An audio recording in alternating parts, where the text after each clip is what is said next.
Okay, Jason. February 15, 2012. The swing has gotten really, really good. Alright, let's just have a quick review. Well, I'll just let you watch it in fast speed first. Now, we've worked on a couple of things this week.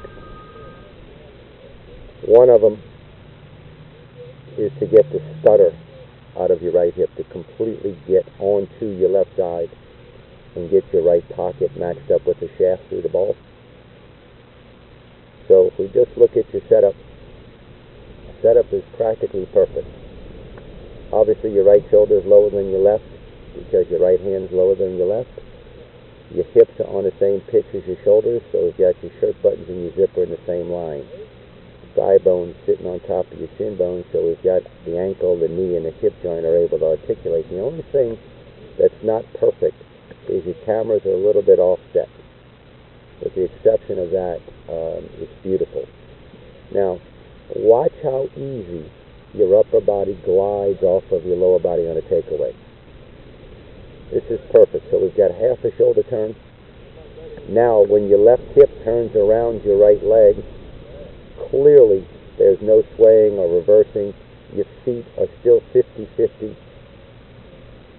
The hip angle is retained, which is spectacular. Now, the thing that you worked on this week that's gotten so much better, watch how your left side separates on this transition. As it does, you've established a new point to turn around. Notice how your right arm is above your left.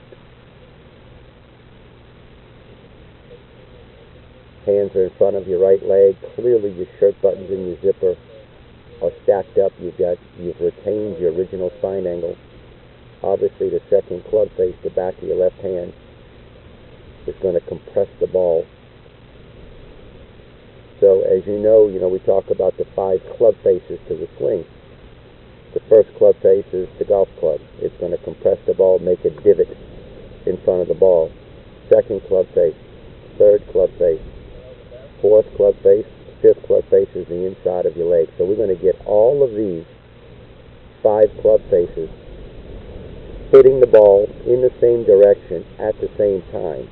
So we're maximizing the force of your body plus the speed of your hands and wrists unhinging at the same time in the same direction. Notice how flat your left foot is because your left hip joint is on top of, so now your thigh and chin are stacked up. You're on the inside of your right shoe.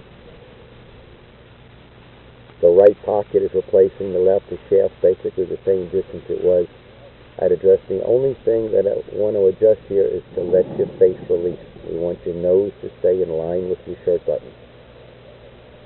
And that's why we've got the hands just a little bit extra unnecessary turn because your head stay down. Iron board finish. Obviously your hips are under your shoulders. Extremely good. I mean, just extremely good. Alright, Jason, let's just go back to a older picture. Now, you can see the difference in the setups here. Clearly the shoulders down. We've got a big back angle in your wrist and your hips are level. So your zipper is here and your shirt buttons are on this angle, so we've got some kind of curve going here. What that's going to do is going to force your left shoulder to go down. And you're going to see this left hip turn down. See how the knee's going toward the golf ball? This knee's going more towards your right knee.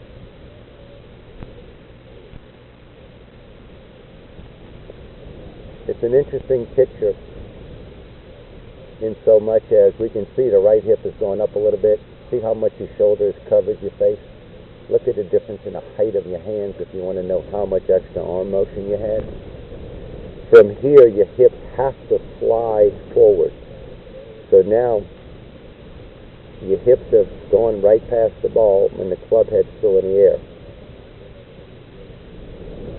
So obviously, your lower body is well ahead of your upper body.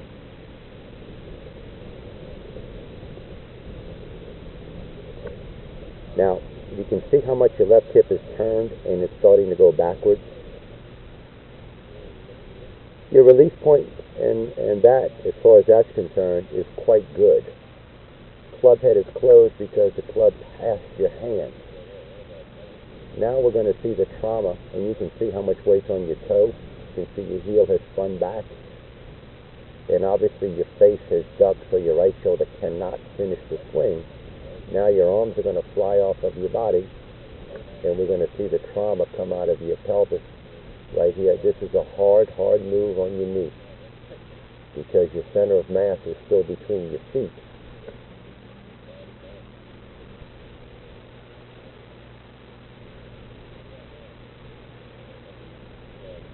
So even if you're not sure what you're looking at, you can just see the shriek through your body right here. See your pleat straightening up. Look at your heel going backwards. So if you don't know what you're looking at, you'd say, hey man, they're exactly the same or very, very similar. This is almost a 4-inch difference in weight shift. And again, another way to tell these things, this shaft is on this angle. This shaft is almost parallel to the ground. That's crazy. All right, let's take a look at this. The setup is beautiful. Club shaft's gone right through your belt. So as you know, on the takeaway, the club shaft's going to stay on plane. Now, we were talking the other day about your exit point. All right, so we were talking about the exit point yesterday. That's why you're taking the club in a little bit. Now, your hand pass is quite good, but we're going to get it back on plane just a tad. And that's why the shaft's crossing the line just a little bit, only because of the takeaway. Now, with the exception of that, this is beautiful.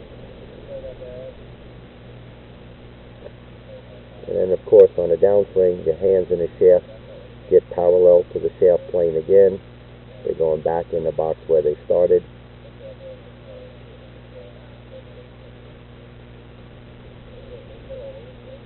So, if we compare that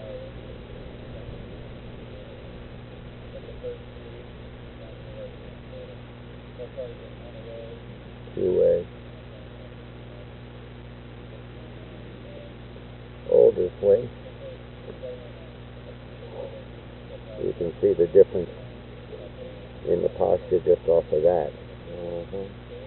But the big difference is going to be in your takeaway. See how your hands are a bit low on this side?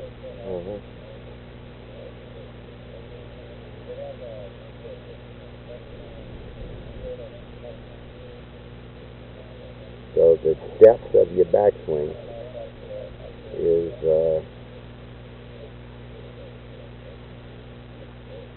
significantly different. Obviously the height. Now this is going to be a real tight window. That's going to be a very tight window to get back in here. So we want two things on the backswing, right? We want depth and the appropriate amount of height. So this is a very skinny window to get in here. It's not going to happen unless you really dip your right shoulder, and then you got to spin your hips and create a bunch of compensation. See the difference in the shaft. So now this shaft is just about through your belt line again, where you were at the dress. These hands are obviously getting ready to come over the top.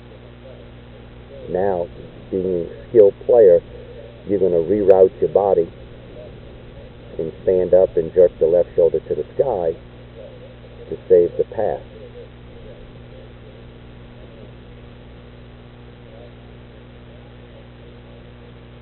And that's why your hands are finishing so much higher than the other one. So let's hit a couple of shots where we get your takeaway a little bit more on point. Okay.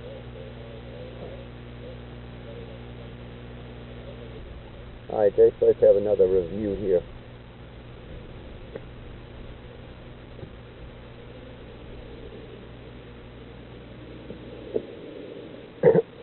Now, that club's on plane.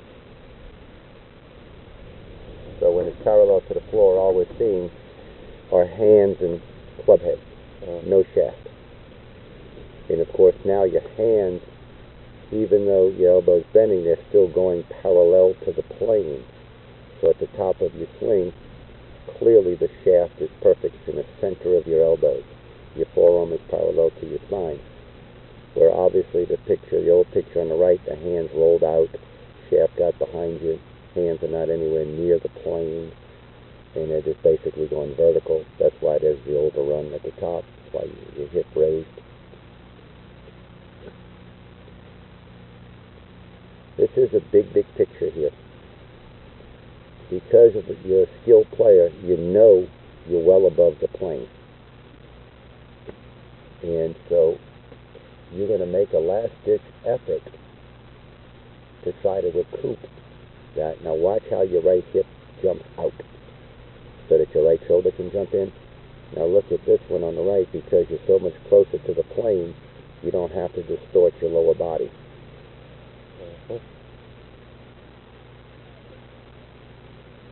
You can see how this is rounded out. You know, obviously this is much.